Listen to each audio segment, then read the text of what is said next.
आप दोनों दोनों ट्रेनिंग देते हो, हम दोनों ट्रेनिंग देते हैं अपने मन को।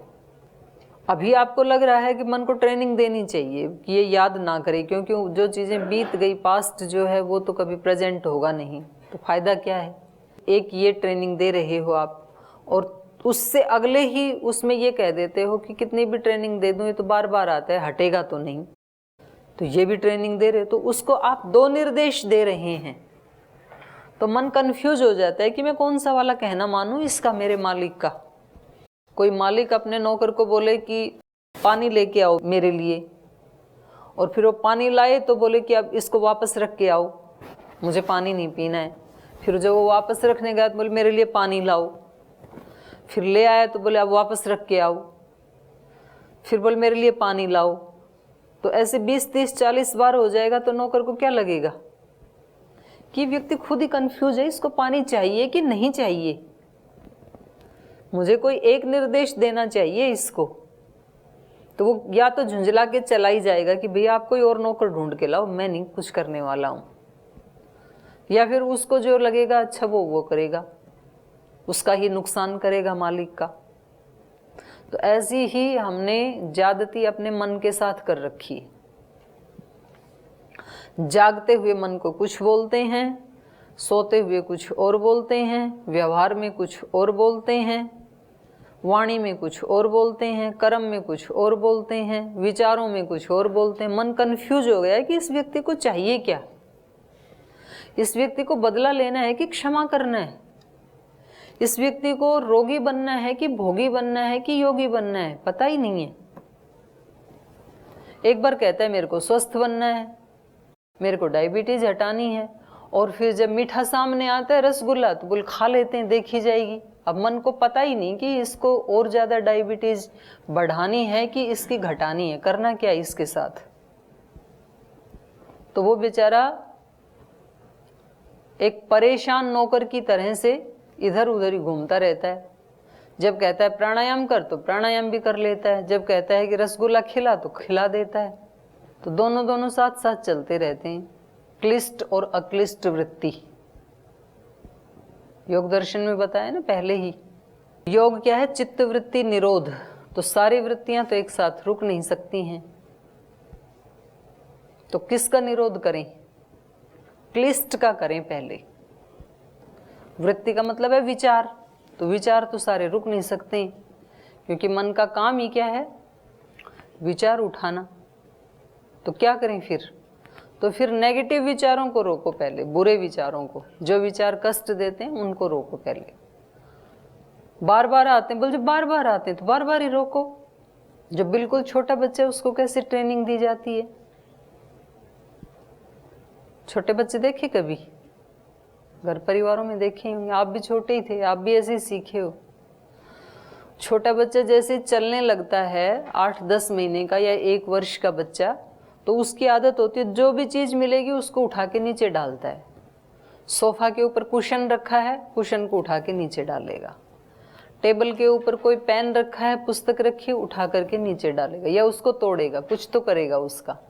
तो फिर माँ क्या करती है, उसको हटाती है वहां से, नहीं इसको नहीं उठाना, और उसको उठा के ऊपर रखती है। वो फिर उठा के नीचे डालता है, वो फिर ऊपर रखती है, और दिन में वो 50 बार ऐसे करता है। तो 50 बार ही माँ बताती है कि कुशन को नीचे नहीं डालना।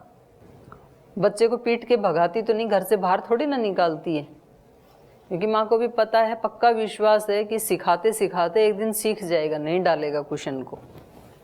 और ऐसा हो जाता है। जब वही बच्चा बड़ा होता है तो नीचे पड़ा भी हो तो भी उठा के ऊपर रख देगा सोफा के ऊपर, कि ये नीचे डालने वाली चीज नहीं है, ऊपर ही रखने की। तो कौन ट्रेंड नहीं हो सकता है ट्रेनिंग देने से, किसी को भी ट्रेंड किया जा सकता है। जब पशुओं को, प्राणियों को ट्रेंड किया जा सकता है, तो मनुष्य तो बहुत विकसित बुद्धि वाला है।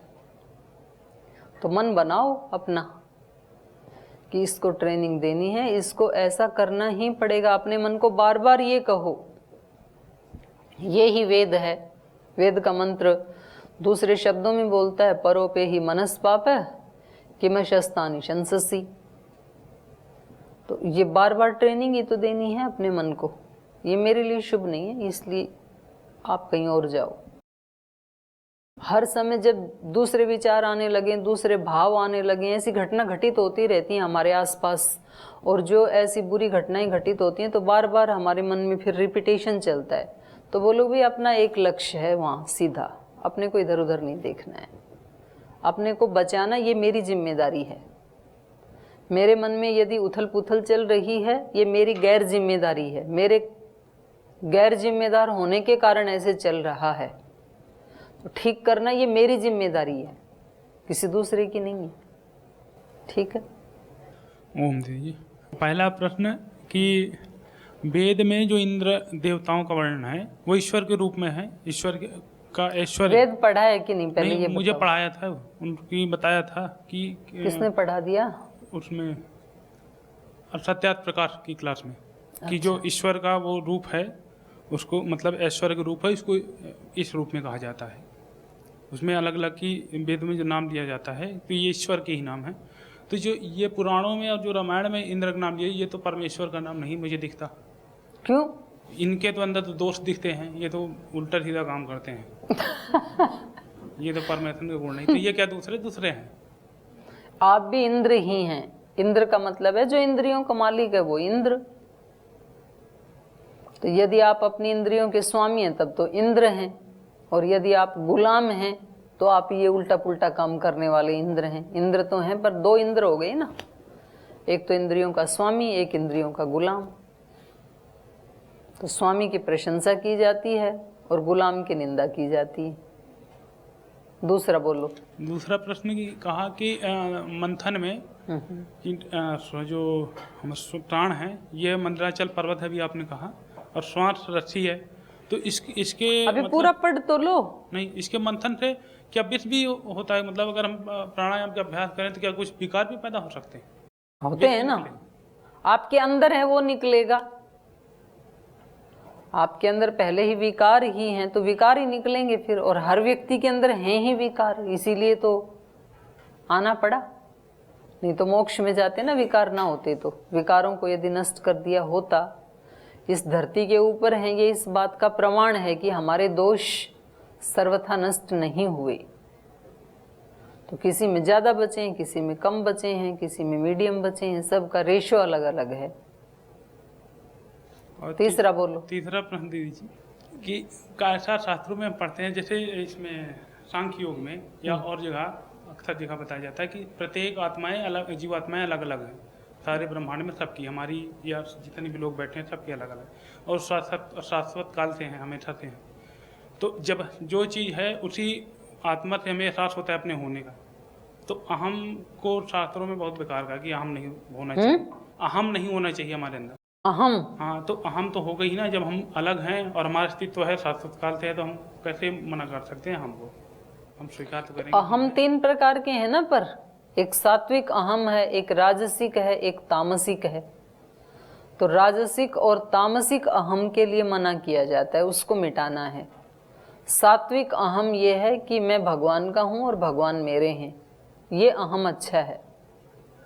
जो भक्त का अहम होता है, मैं केवल भगवान का हूँ और भगवान जी मेरे हैं, इस अहम को बचा लो, बाकी सारे हटा दो। ठीक? हाँ। ओम दीदी जी, एक क्वेश्चन था कि आपने कल बताया था कि जो समुद्र मंथन था कई हजार वर्षों तक चला था, तो फिर राक्षस कई हजार वर्षों तक मंथन चला था, तो फिर राक्षस जीते कितने थे? कितने? खूब जीते थे, आज तक भी जिंदा हैं। तो आज हम क्यों इतने जल्दी वो हो जाते हैं? इतनी जल्दी कहाँ, आप भी तब से चले आ रहे हो, इतनी जल्दी कहाँ है? ये तो इस शरीर की उम्र है जो आप कह रहे हो कि इतनी जल्दी क्या है अमृत निकालने की। तो इसी शरीर में, ऐसी शरीर तो उनका होता था। हाँ, आप भी अनादिकाल से हो, और राक्षस भी अनादिकाल से हैं, और देवता भी अनादिकाल से हैं, अभी भी हैं। राक्षस मतलब वो संयम से नहीं चलते थे और मर्यादा में चलते थे, फिर भी इतना जीते थे। आज किसने बोल दिया आपको? बिना मर्यादा संयम के कोई महाबलवान कैसे हो सकता है? तो फिर वो राक्षस कैसे थे? जब वो संयम से चलते थे, मर्यादा में चलते थे, तो फिर वो राक्षस कैसे हुए? राक्षस इसलिए थे कि वो राजसिक और तामसिक शक्तियों से युक्त रहते थे, सात्विकता कम होती है उनमें। रावण भी तो राक्षस था ना, लेकिन कितनी तपस्या की उसने, और कितना उसने ऐश्वर्य और कितनी विद्याएं, चारों वेदों का विद्वान था। अभी आप तो एक के भी नहीं बने हो। आप कह रहे हो हम तो बड़े संयमी हैं और राक्षस तो इतने, ऐसे थोड़े ही है। बहुत तपस्या करते हैं राक्षस। हिरण्यकश्यपु ने बहुत तपस्या की थी, बहुत, तभी तो बलवान बनते हैं। आज भी जो दुनिया में, आज के वर्तमान युग में हम जिनको राक्षस कहते हैं, वो लोग अपने शरीर के प्रति बहुत अवेयर होते हैं, बलवान बनाते हैं शरीर को, तभी तो इतने लोगों को मार काट धाड़ ये वो सब तब तो कर पाते हैं। ऐसा मरा खीरा टीबी का मरीज वो क्या कर देगा? तो वो उसमें ध्यान रखते हैं, वो खाने पीने का कौन सा आहार लेना है, कितने घंटे व्यायाम करना है, कितने घंटे प्राणायाम करना है, ध्यान भी करते हैं, श्रद्धा भी रखते हैं। उनमें श्रद्धा भी होती है, लेकिन तामसिक होती है, तामसिक उपासना करते हैं। दूसरों को नुकसान पहुंचाने के लिए शक्ति प्राप्त करते हैं। उन शक्तियों को प्राप्त करने के लिए साधनाएं तो करते हैं, संयम भी करते हैं। जैसे दीदी जी रावण था तो वो परम चारों वेदों का ज्ञाता, परम तपस्वी, हर चीज से परिपूर्ण था, तो एक गलती के कारण वो राक्षस की श्रेणी में क्यों रख दिया गया? नहीं, वो तो जाति है, राक्षस जाति। और एक गलती नहीं, एक बूंद के कारण भी वो चेंज हो जाता है। हाँ, तो इंद्र देवता ने भी एक क्विंटल गलती दूध है और उसमें एक बूंद आपने उसकी छाछ की या दही की डाली, तो एक बूंद के कारण उसका पूरा स्वरूप बदल जाएगा, वो दूध नहीं रह सकता है। तो आप ये ना कहो कि एक गलती के कारण, एक गलती नहीं, आधी गलती के कारण भी व्यक्ति का स्वरूप बदल जाता है।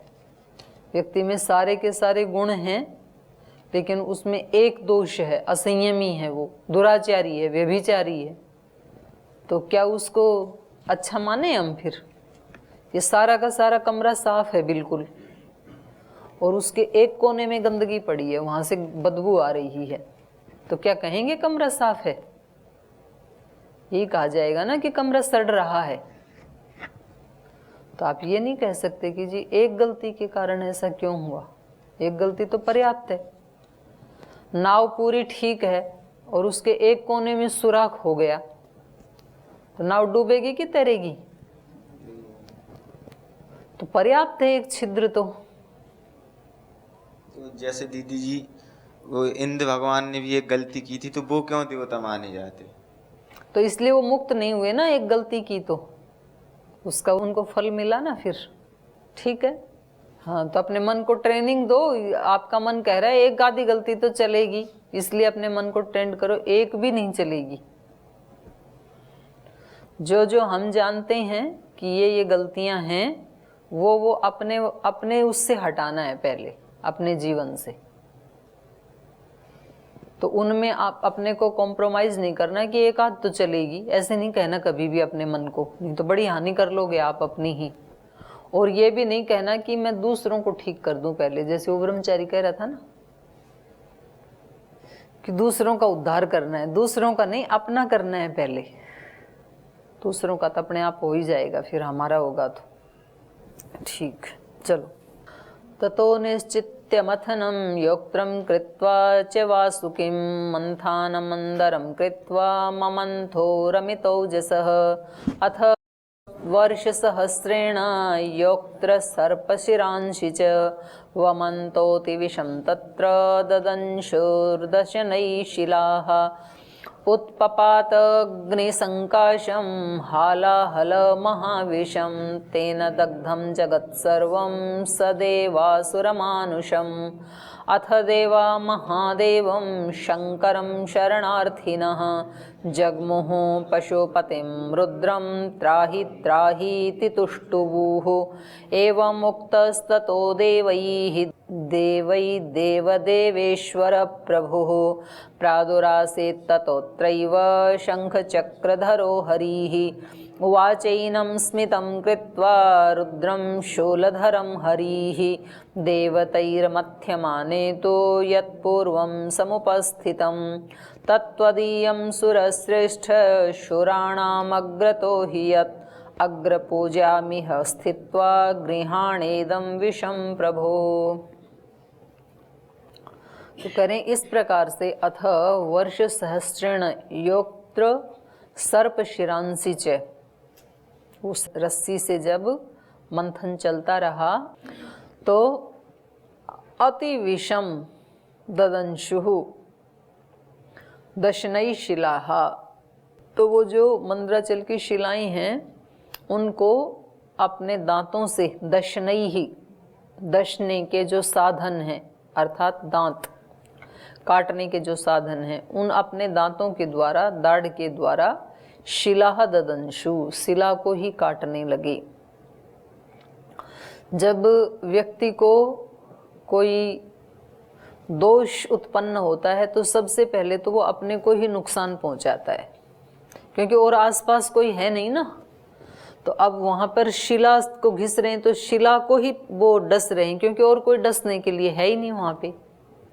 बाकी तो दूर खड़े हैं ना सब, देवता असुर आदि, तो उसी के ऊपर वो अपने दांतों से दस रहे हैं मंद्राचल की शिलाओं को ही। तो व्यक्ति जैसे गुस्सा करता है या घृणा करता है, द्वेष करता है, कुछ भी कोई दोष उठाता है, काम क्रोध आदि, तो सबसे पहले वो किसको डसता है? स्वयं को डसता है। वो विष सबसे पहले अपने आप को विषैला बनाता है, फिर वो दूसरे को देता है। तो दूसरों के पास तो बाद में आएगा, जो सबसे निकट था उसके ऊपर उसको काटने लगे शिलाओं को। अब शिलाओं पे तो कोई असर होगा नहीं, तो वहां से बह करके फिर सब देवता मनुष्य वो परेशान हो जाएंगे। फिर तो वो वमन करने लगे, उगलने लगे, विष उगलने लगे वो, और जो वो मंद्राचल जो मथनी थी उसी को ही दसने लगे। तो ऐसे होता है कि जो आपको अच्छी बात बताते हैं ना, वो सबसे बुरे लगते हैं व्यक्तियों को, और जो हमारे को उल्टी बात सिखाते हैं वो बहुत अच्छे लगते हैं। ये तो बहुत अच्छे हैं, ये मेरे को कभी कुछ नहीं कहते हैं, और क्योंकि मैं जो चाहता हूँ उसकी पूर्ति ये करवाते हैं। और उस काम में जो रोकते हैं वो सबसे बुरे लगते हैं। तो उसके ऊपर ये विष उगलता है। फिर व्यक्ति जो भी कोई किसी से साधना करवाता है, इसलिए वेद में आया आचार्यो मृत्यु हो। पहला रूप आचार्य का क्या है? मृत्यु। यमराज दिखाई देता है। क्यों दिखाई देता है यमराज? क्योंकि वो पुराने संस्कारों को तोड़ता है, वो मारता है, हटा देता है। जो भी हमारे अंदर दोष हैं उनको अंदर रखने की अनुमति नहीं देता है, उनको हटवाता है वो। तो इसलिए उनको हटाने में हमें जोर पड़ता है। तो इसलिए हमें वो आचार्य यमराज जैसे दिखाई देता है, साक्षात मृत्यु दिखाई देता है। आचार्यो मृत्यु सोम औषधय पय, 5 रूप है ना आचार्य के, अथर्ववेद में आए ना मंत्र।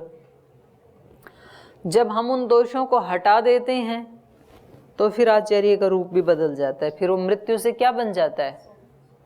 फिर वो सोम बन जाता है। सोम मतलब अमृत, सौम्य। वही व्यक्ति फिर सौम्य दिखने लगता है। पहले जो मृत्यु दिख रहा था ना आपको, वो व्यक्ति चेंज नहीं हुआ, आचार्य चेंज नहीं हुआ, आप चेंज हो गई। क्योंकि पहले दोषों को लिए हुए थे, इसलिए वो मृत्यु जैसे दिख रहा था। अब आपने अपने दोषों को हटा दिया तो वो आपको सोम जैसे दिख रहा है। और थोड़ी साधना की तो फिर वो आचार्य कैसे दिखता है? औषधि, औषधि जैसे लगता है। मतलब फिर तो गुरु, उससे पहले वरुण, आचार्य मृत्यु सोम वरुण औषधय पय। वरुण मतलब वर्णीय, फिर वो वर्ण कर लेता है व्यक्ति कि ये ही मेरे आचार्य हैं, ये ही मेरे गुरु हैं। और जब एक फैसला हो गया तो फिर वो कैसा दिखने लगता है? औषधि जैसे। माने हर दर्द की दवा कौन है?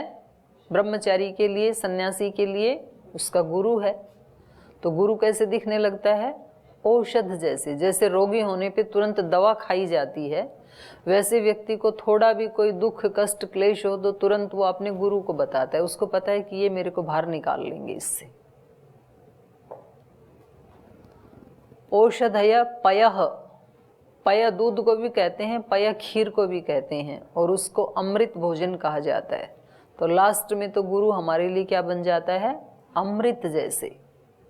तो यहाँ क्योंकि अभी तो 14 रत्न निकलेंगे, लेकिन सबसे पहले कौन सा निकला, हालाहल महाविषम, महाविष। उत्पपात अग्नि संकाशम, ये जो उगल रहे हैं ना विष, वो कैसा है, अग्नि संकाशम, जला देने वाला, अग्नि की तरह जला देने वाला, इतना उग्र है वो, इतना तीखा है वो विष। उत्पपात अग्नि संकाशम, अग्नि के समान दाहक है वो, और महाभयंकर है वो। उत्पपात, वो वहां जब ऐसे मार रहे हैं फण, तो वो विष ऐसे आ रहा है उठ करके, उत्पपात, ऊपर उठ करके। जब जोर से कोई ऐसे मारा जाता है, कहीं पानी का गिलास आप जैसे मारेंगे दीवार के ऊपर, तो वो वहां से उठ के इधर आएगा ना फिर, तो वो विष उगलते हुए उसके मंद्राचल के शिलाओं के ऊपर अपने फण को मार रहे हैं, और वहां से ये विष, अग्नि के समान विष, उत्पपात, उठ करके ऊपर आ रहा है। हालाहल महाविषम, जो बहुत ही तीव्र विष होता है उसको हालाहल विष कहते हैं, माने उसको छूने से भी व्यक्ति नष्ट हो जाएगा, अग्नि की तरह, या तो वो जला देगा, और उसकी गंध मात्र से भी व्यक्ति मर जाएगा, पीना तो दूर की बात है। तो ऐसा हालाहल महाविषम तेन दग्धम जगत सर्वम, उससे सारा जगत जलने लगा। जब वो विष वहाँ पर क्षीर सागर को मथने से, जब वो उनके मुख से, वासुकी नाग जो हैं उनके मुख से जो विष निकलने लगा, तो वो इतना अग्नि की तरह से जला देने वाला था कि सारा जगत ही उससे तप्त होने लगा। तेन दग्धम सर्वम जगत, सदेव असुर मानुषाम, देवता भी जलने लगे, असुर भी जलने लगे, और मनुष्यों की तो औकात ही क्या थी बेचारों की।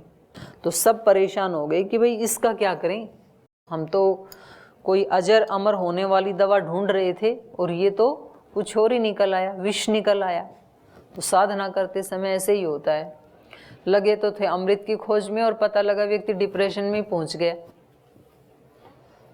तो आगे क्या करना चाहिए ये फिर कल पढ़ेंगे, आज यहीं विराम लेते हैं।